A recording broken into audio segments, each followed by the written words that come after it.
Bertemu kembali rentasan berita edisi 1317, saya Zawaz Yusof, antara papan utama malam ini.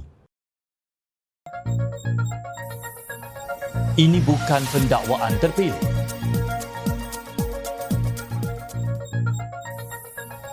Silap mata di Jana Wibawa. Menuduh Anwar berdendam dan zalim tidak wajar.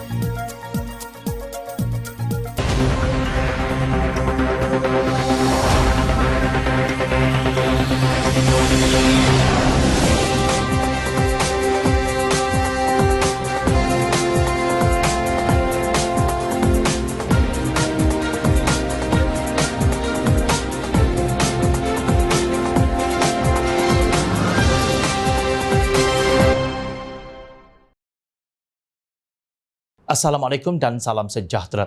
Ketua Pesuruhjaya Suruhanjaya Pencegahan Rasuah Malaysia SPRM Tan Sri Azam Baki hari ini menegaskan sekali lagi bahawa agensi tersebut tidak menyalahgunakan kuasanya untuk melakukan pendakwaan terpilih terhadap mana-mana individu. Azam mengulas kenyataan Presiden Bersatu Tan Sri Mahyadin Mat Yassin yang mendakwa parti itu menjadi mangsa pendakwaan terpilih sesudah pendakwaan pemimpin kanan parti itu berhubung kes projek Jana Wibawa. Menurut Azam, SPRM menjalankan siasatan secara profesional dan bergantung kepada aduan dan juga maklumat yang diterima. Beliau menjelaskan setelah agensinya menerima aduan dan maklumat berhubung perbuatan yang mengandungi unsur-unsur kesalahan jenayah melibatkan akta SPRM, maka proses siasatan akan dilakukan oleh pihaknya. Saya tegaskan sekali lagi, kita bukan satu alat untuk mana-mana parti politik kerana kita menjalankan siasatan berdasarkan kepada keterangan yang ada. Jadi tiada siasatan terpilih atau pendakwaan terpilih dalam isu ini, katanya pada sidang media Ops Trafikana di Putrajaya pagi tadi. Selalu Ketua Penerangan Bersatu Datuk Wan Saiful Wanjan dan Timbalan Ketua Bahagian Bersatu Segambut Adam Radlan Adam Muhammad masing-masing mengaku tidak bersalah sejurus pertuduhan dibacakan kepada mereka. Azam juga mengesahkan seorang bernama Muhammad Syafiq Abdul Halim ditahan SPRM berhubung dakwaan bahawa badan penyiasatan itu menawarkan 10 juta ringgit jika Wan Saiful sedia menjadi saksi untuk membolehkan Mahyadin didakwa. Bagaimanapun, dalam klip video selepas itu, pegawai penyelidik untuk Wan Saiful itu mendakwa dia hanya mahu bertanya soalan ekoran berita kabar angin yang tersebar. Mengulas mengenai perkara ini, Azam berkata, semalam SPRM telah menahan beliau untuk dijalankan siasatan walaupun saya tahu beliau telah membuat permohonan maaf dalam Facebook miliknya. Namun demikian, satu perkara yang saya tegaskan sekali lagi, saya secara peribadi tidak ampunkan orang begini yang merosakkan reputasi SPRM dengan membuat pertuduhan yang liar. Beliau berpendirian tuduhan seperti yang dilakukan Muhammad Syafiq itu telah menimbulkan satu spekulasi yang amat tidak baik serta merosakkan kepercayaan masyarakat kepada SPRM. Menjawab soalan wartawan berhubung siasatan terhadap Mahyadin berkaitan program Jana Wibawa, Azam berkata ia masih diteruskan. Beliau juga tidak menafikan bahawa pegawai SPRM masih ada beberapa kertas siasatan yang sedang dijalankan dan disiapkan. Pada 2 Februari lalu, Perdana Menteri Datuk Seri Anwar Ibrahim menegaskan kerajaan perpaduan tidak mencampuri siasatan yang dijalankan polis di Raja Malaysia PDRM dan Suruhanjaya Pencegahan Rasuah Malaysia SPRM terhadap parti politik. Anwar menyifatkan dakwaan sesetengah pihak bahawa kerajaan mencampuri urusan siasatan adalah suatu tindakan yang tidak bertanggungjawab. Kita tidak mengulangi sikap menekan seperti yang dilakukan dahulu dan tidak menggunakan badan-badan ini. Adalah tidak bertanggungjawab tokoh-tokoh politik pembangkang yang sedang disiasat membuat tumahan terdapat campur tangan dari pihak kerajaan, katanya dalam satu sidang media.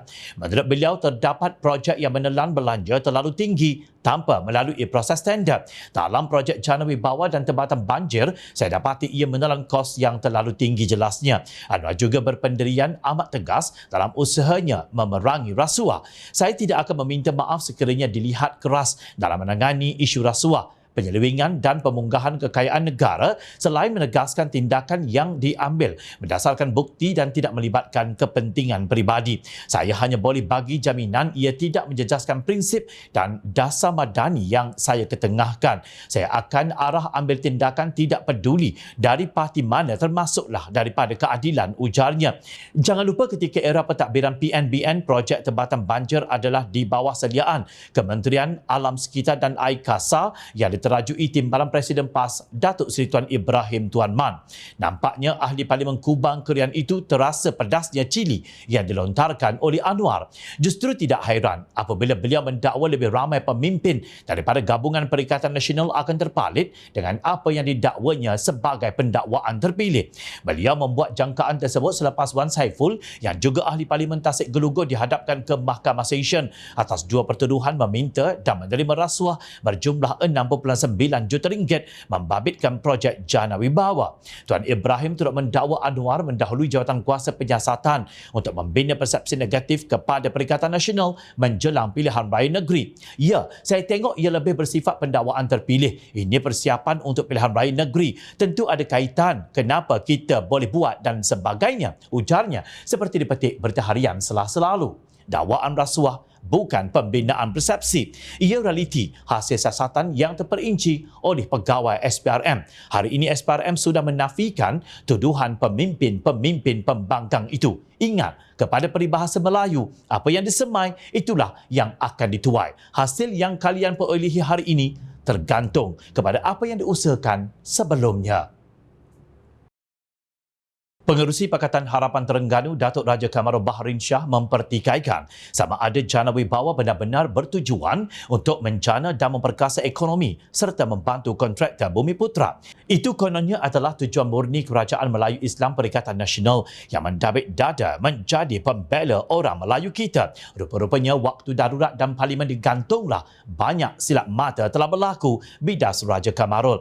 Beliau merujuk kepada dakwaan menerima rasuah jutaan ringgit terhadap Ketua Penerangan Bersatu Datuk Wan Saiful Wan Jan dan Timbalan Ketua Bahagian Bersatu Segambut Adam Radlan Adam Muhammad oleh Mahkamah untuk projek-projek berkaitan dengan Jana Wibawa yang sepatutnya membantu Bumiputra. Namun, kata Raja Kamarul, Bumiputra yang paling awal mengaut keuntungan dan berkonsep Jana Wibawa adalah dua orang yang bernama Wan Saiful dan Adam Radlan. Ialah Wan Saiful dan Adam Radlan pun Bumiputra. Anehnya rasuah ini diterima daripada seorang yang bernama Lian Tan Chuan di mana syarikatnya mempunyai kepentingan dalam projek-projek berkenaan, ujarnya. Beliau berasa aneh kerana nama Lian Tan Chuan bukan seorang Bumiputra. Bagaimana syarikat beliau terbabit dalam usaha murni Jana Wibawa yang ditubuh khusus menolong Bumiputra Melayu Islam? Bukankah Bersatu dan PAS dalam PN juara nombor wahid memperjuangkan hak kepentingan Melayu Islam tempelaknya?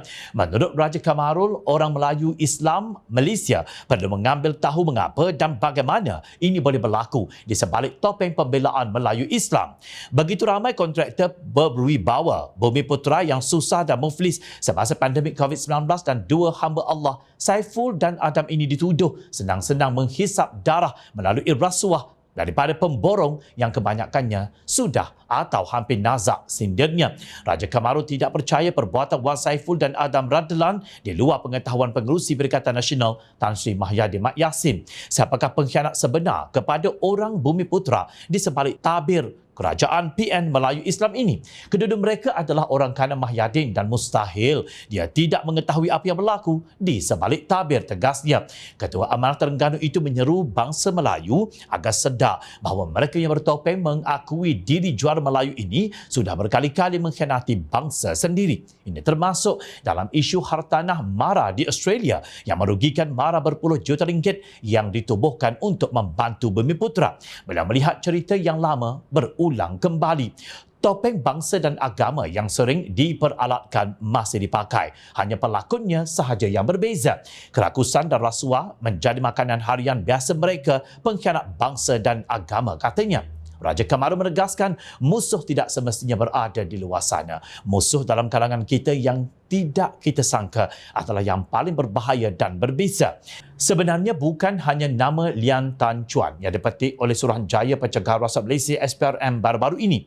Seorang yang bernama Datuk Teo Wee Cheng juga turut didakwa dengan 9 pertuduhan yang berjumlah 12.8 juta ringgit untuk mendapatkan kontrak dalam program Jana Wibawa. Rasuah itu didakwa sebagai sogokan kerana membantu MUA Usaha Baptis yang berhad mendapatkan kontrak dan TS Dynamic Construction Seksyen Sdn Bhd dijadikan subkontraktor bagi projek Kota Tinggi. Wei Cheng juga didakwa menerima rasuah 1.5 juta ringgit berhubung dua projek lain. Pertuduhan didakwa mengikut Seksyen 16-A-A Akta Suruhanjaya Pencegahan Malaysia dan boleh dihukum di bawah Seksyen 24-1 Akta yang sama yang memperuntukkan hukuman penjara sehingga 20 tahun dan denda minimum RM10,000 jika disabitkan bersalah. Kesemua yang didakwa mengaku tidak bersalah. Wan Saiful yang juga ahli Parlimen Tasik Gelugor kemudian melepaskan jawatan eksekutifnya dalam Parti Bersatu sesuai dengan prinsip integriti dan semangat perjuangan yang kononnya katanya dijunjung selama ini. Tindakan ini juga membezakan antara saya dengan kluster mahkamah yang bermaharajalela dalam Kerajaan Pakatan Harapan dan Barisan Nasional hari ini. Kesumat politik ini adalah satu perkara yang berterusan dalam kerajaan hari ini sebagai langkah untuk menutup kegagalan mereka dalam melaksanakan tugas dan tanggungjawab yang mereka jalankan. Dakwanya dalam sidang media di lobi Parlimen kemarin. Kelakarnya, 17 bulan Perikatan Nasional berkuasa, rakyat hanya dapat perintah kawalan pergerakan PKP yang panjang. Kilang tutup, perniagaan tutup, banyak syarikat gulung tikar, rakyat hilang pekerjaan sampai kelaparan dan angkat bendera putih. Ramai juga putus asa dan membunuh diri. Pemimpin Perikatan Nasional tak nampak semua kesengsaraan rakyat itu kerana kehidupan mereka tetap mewah dengan hasil yang disebut sebagai dana politik. Hari ini Parti Bersatu telah menjadi sasaran pendakwaan terpilih.